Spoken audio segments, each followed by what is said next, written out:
Thomas and friends, making tracks to great destinations.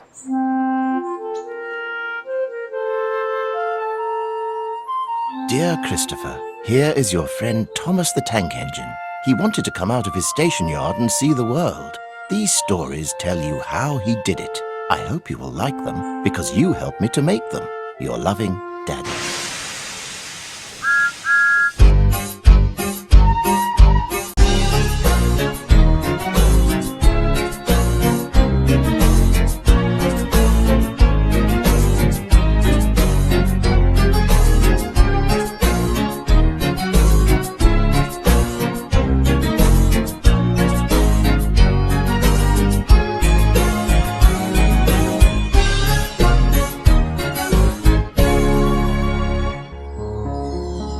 The island of Sodor is surrounded by beautiful blue sea. It has fields of green and sandy yellow beaches. There are rivers, streams, and lots of trees where the birds sing. There are windmills and a coal mine and docks where visitors to the island arrive. The island also has lots and lots of railway lines. Who's that puffing down the track? It's Thomas. Hello, Thomas. Hello, everybody. Welcome to the island of Sodor.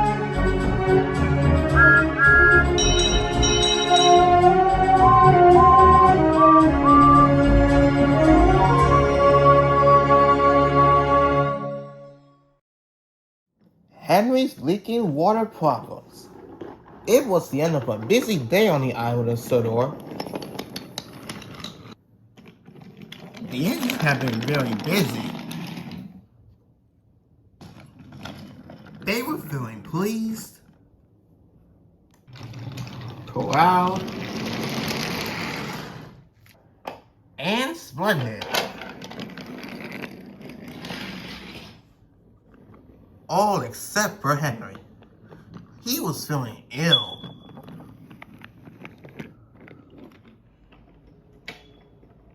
That night, Thomas pulled up back to the sheds.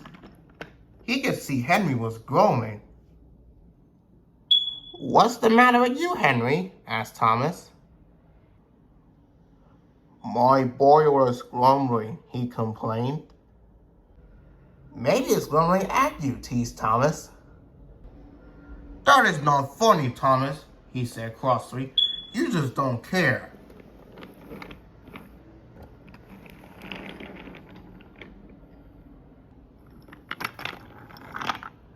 But Emily saw that Henry was leaving a water puddle behind.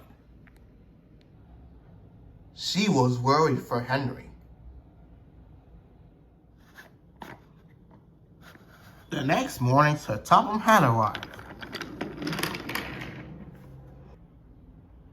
"Thomas, Percy, Henry, I would like you to collect some freight cars and take them to the great water tank." "Yes, sir," said Thomas and Percy excitedly.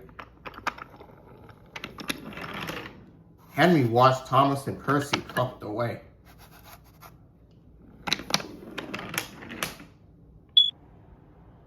Henry didn't want to go to work today. He was not feeling well, but he didn't want to disappoint Sir Topham Hatt.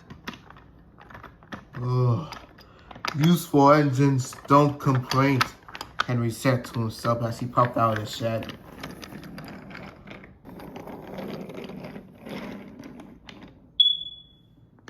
He was leaving water everywhere as he jumped towards the coaling plant. When Emily saw this while she pulled her passengers, she felt more worried than ever. Just then, Thomas and Percy overtook Henry. "Hurry up, Henry," Percy tooted. "I can't go any faster," Henry said nervously.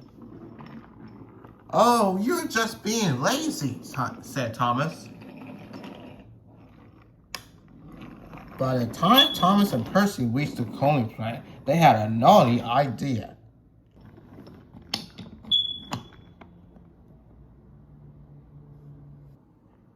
Please, sir, said Thomas. Henry wants to take more freight cars. He is bigger, added Percy. The yard manager agreed. All right then, Thomas and Percy. Now go shunt these freight cars. Yes, sir, said Thomas and Percy, and they went out shunting. Emily arrived at Knapford Station. Sir Topham Hatt was there. Emily had told Sir Topham Hatt all about what she had saw when Henry Puckle passed. I'm worried about Henry, sir. I want to help him. Perhaps his tubes are leaking, Sir Topham Hatt boomed. You better go check, Emily. Yes, sir.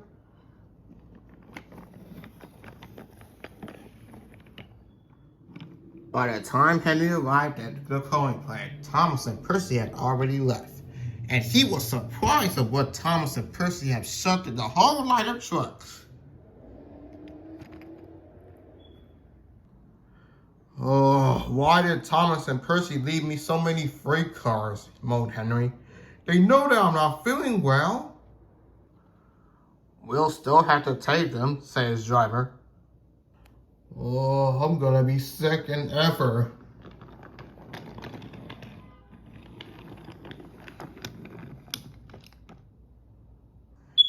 When Henry coupled onto his trucks, he started to puff away.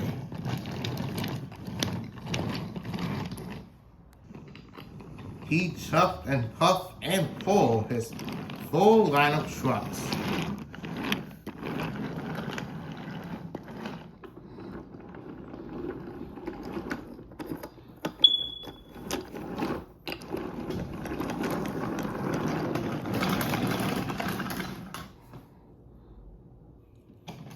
You can do it, Henry, said his driver. Just one more effort and we're almost at Great Waterton Station. I hope so. But it was no use. Henry ground to a halt and stopped between the junction of the switches. Oh, now I'm gonna be late indeed. Just then Emily arrived.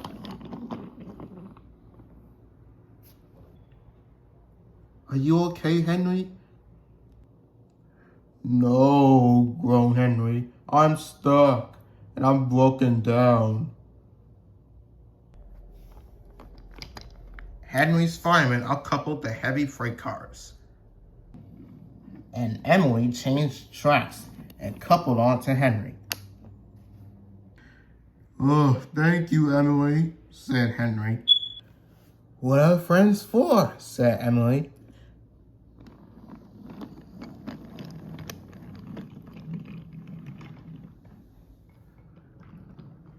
Emily and Henry arrived at Great Waterton Station. Well done, Emily, said Sir Topham Hatt. Thank you, sir, said Emily. Then Sir Topham Hatt spoke to Henry. You were brave, Henry, said Sir Topham Hatt, and trying to get the train to Great Waterton Station. And even though you're not feeling well, you still really useful engine. Oh, thank you, sir. Thomas and Percy felt ashamed. We're sorry, Henry, said Thomas. We didn't know you were really sick, said Percy. Go back and collect Henry's freight car, Sir Topham Hatt said sternly. Yes, sir, whispered Thomas and Percy.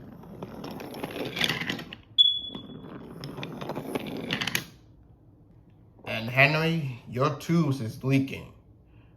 So, Emily, take Henry to the works so that he can be fixed.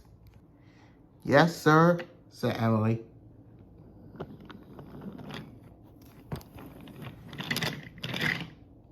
Soon, Henry was mended and was back to work. You're looking so much better, Henry. Well, they mended my tubes, but they didn't even look at my brakes, my gauges, nor my squeaky wheels. Emily smiled. It's all in good time, Henry. I'm glad that you're back to work now. Poor Henry.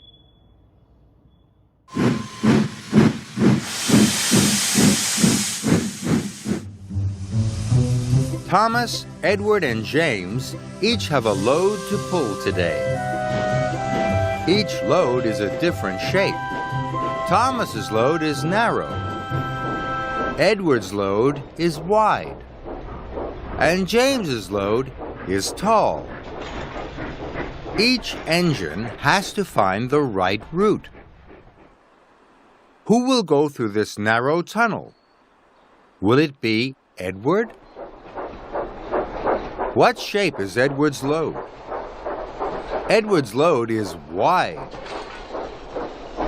A wide load won't fit through a narrow tunnel. What about Thomas? What shape is Thomas's load? Thomas's load is narrow. Will a narrow load fit through a narrow tunnel? Yes, Thomas's load is just the right shape. Here's an iron bridge. This bridge is very wide. Who will go over this bridge? What about James? What shape is James's load? James's load is tall. A tall load will not fit over this bridge. What about Edward? What shape is his load? Edward's load is wide. Will a wide load fit over a wide bridge? Yes, Edward's load is just the right shape.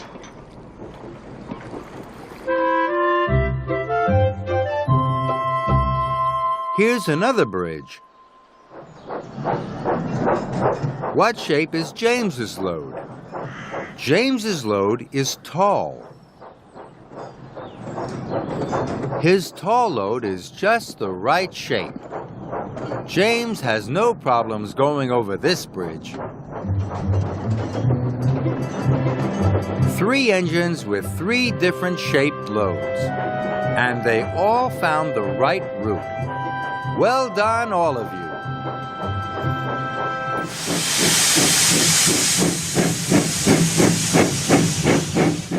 Here are 3 engines. Some of them are happy, and some of them are sad. Can you tell who is which? Here's Percy. He has been pulling mail cars. Percy likes delivering the mail. Do you think he's happy or sad?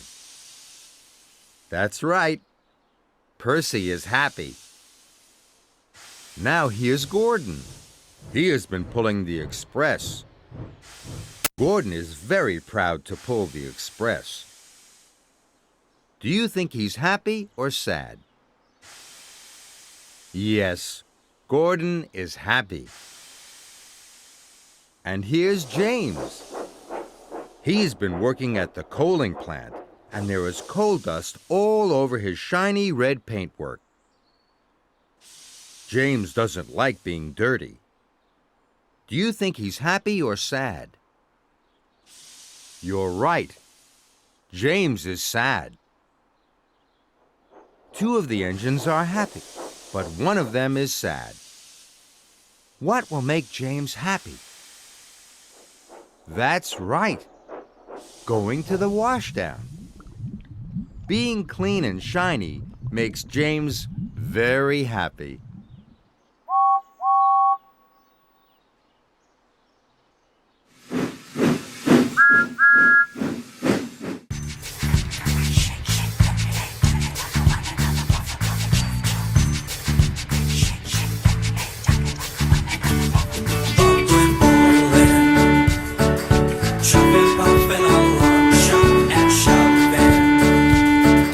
Whistle blowing that song over Sodor.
Thomas has 3 different toys to deliver, and there are 3 different groups of children waiting for them.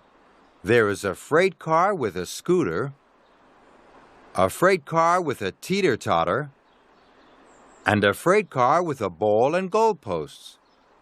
First, Thomas is going to take a toy to the platform with one child. Which toy should he take? The ball and the goalposts? No, you can't play that game on your own. What about the teeter-totter? No, you need 2 for a teeter-totter. What about the scooter? Is that good for one child? Let's see.